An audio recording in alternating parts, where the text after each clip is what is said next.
evening and welcome to Collector Cars. I'm Lance, your host. I don't know where this is all going, folks, but with us in the studio tonight, these guys are losing it. You think I'm losing it? We have, I put Mergens in charge of the weather. So we have tonight the Hurricane Bills. You want leaves? Here's your leaves. I'll give you leaves. Boy. Thankfully, it's moving to the Atlantic. 10 years of doing shows just went down the toilet in, what, 11 seconds? Oh, I like the leaves. Oh, what a man. mess. I love the leaves. I drove 35 miles up here from Venice to throw leaves. To do that, to throw leaves at me. Well, these things just come up quickly, you know. Well, I know. Hurricanes and stuff. That's right. That's right. They come up quickly. We don't know where they're going to go, and we watch them with the meteorologist thing that we all do at all day long, watching the TV. And the farther that thing goes out in the Atlantic, the better off everybody is. The other one's kind of falling apart. We've been very lucky.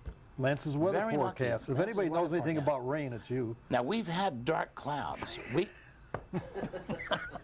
I totally, what should we talk about today, Bill? I don't know. Yeah, you guys got something planned for tonight? Maybe. Go on, give him 5 minutes. But we've had a lot of look-like rain kind of stuff, on the shows the past few months.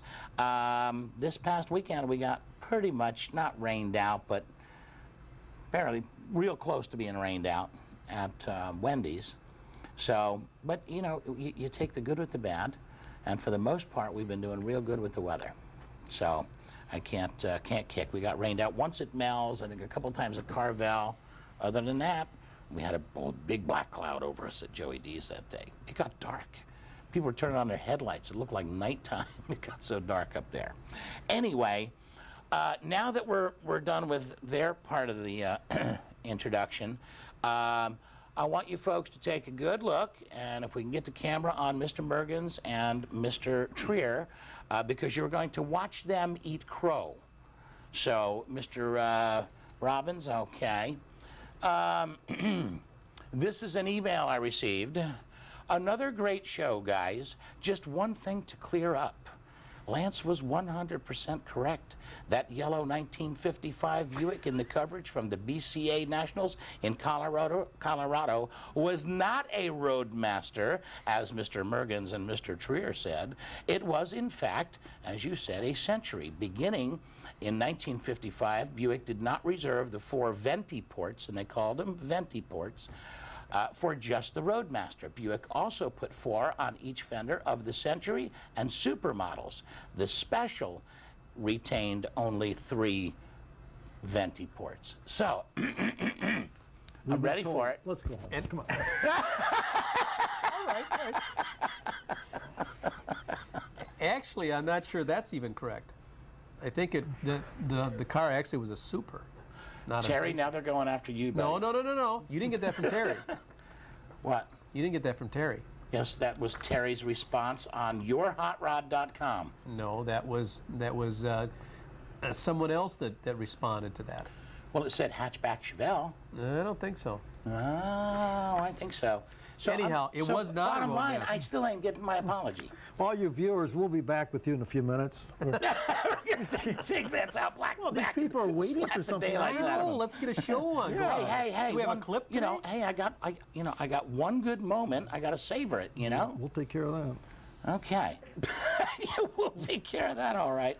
We have for you tonight John Graham. We did the first clip from John, and this was the. Where was that first clip from, Bill?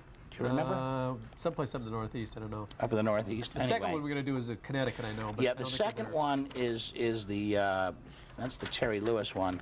The second one is the AACA show. Yeah. But I can't remember what that first one was. Yeah, but anyway, here we go. Mr. Perkins, if you're ready, cruising reporter John Graham.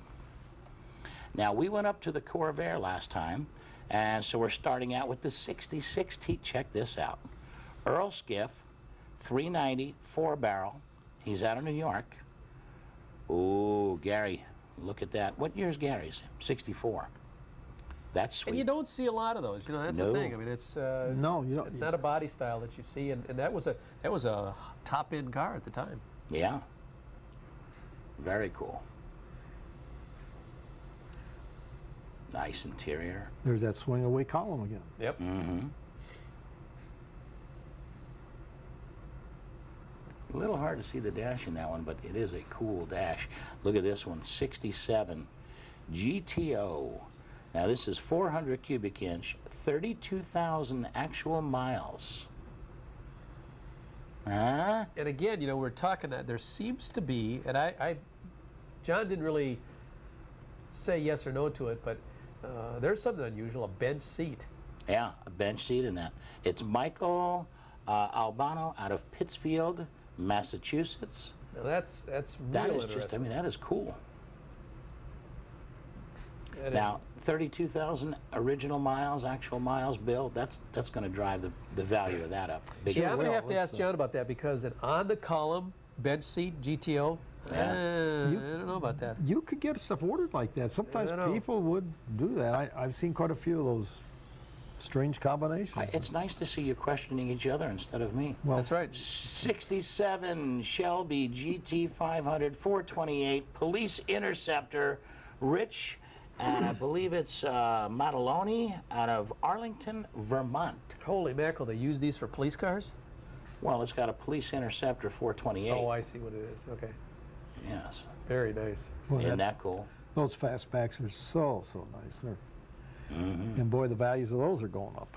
And with a 428 in it? Yeah. That hauls. Well, that's neat with the lights on like that. That's a. We've got somebody locally, you know, that's got a GT 350. That's a supercharged car. Here you go. 1968 Buick Sport Wagon, 400 cubic inch. And this is Kevin from Vermont. And again, this is not something we'd see down here typically at all. Right. You don't see hardly any wagons. A few here and there, but Yeah. not much. Now, where was this show taken? Was this in Connecticut? This or- is in. This was actually in Massachusetts. Oh, this was in Massachusetts. And it, you know, look, Oh, look it's at got that. that. Is that what they did? They call it the Vista Dome. The Was it Vista, yeah. Vista roof the or something. Oldsmobile had that too. Yeah, that, Very cool. that's neat. And you could. There was not like a 9-passenger. Used to call them vehicle. Vista Cruiser, I think. The Vista Oldsmobile. Cruiser. Yeah. The- Yeah. That certainly isn't the inside of that, though. No, this is the. I've got this. I did what Oh, we were Carmen Ghia. talking about Carmen today. Ghia Show the convertible. interior or the engine shot before the car. 68 VW Carmen Ghia. Owner's name is Arthur, and I couldn't read the rest on the tag there, but that looks in nice shape. And those are fun cars. to Yeah, those drive. kind of hard to find too. Yes, they are. Carmen Ghia convertible. 69 Mercury Cyclone. This is John from Vermont. And we've got a couple of those around this area. But again, the Cyclone, What's Mercury his Cyclone. name? Jimmy Coleman. Yeah. He's got a red one or maroon one. Uh-huh. Nice Cyclone. detailing in that engine compartment. Yeah, very Yeah. stock.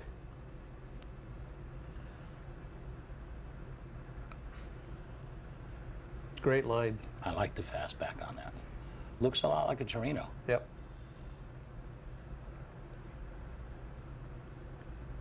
And of course, John he likes to go out and shoot some of these different ones anyhow. So I think we're gonna continue to see different things when we see his photos. Hey, how many holes are in the side of that one, Bill? I don't I know. see 3 Yeah. ovals there. Now let's see what he's going to call it. I don't have any information on this one. I couldn't read the Maybe with signage that 350. was on it. a Sabre or a Invicta. Could be LeSabre. Invicta. And again, It's you know, not a Wildcat. That's certainly, you know,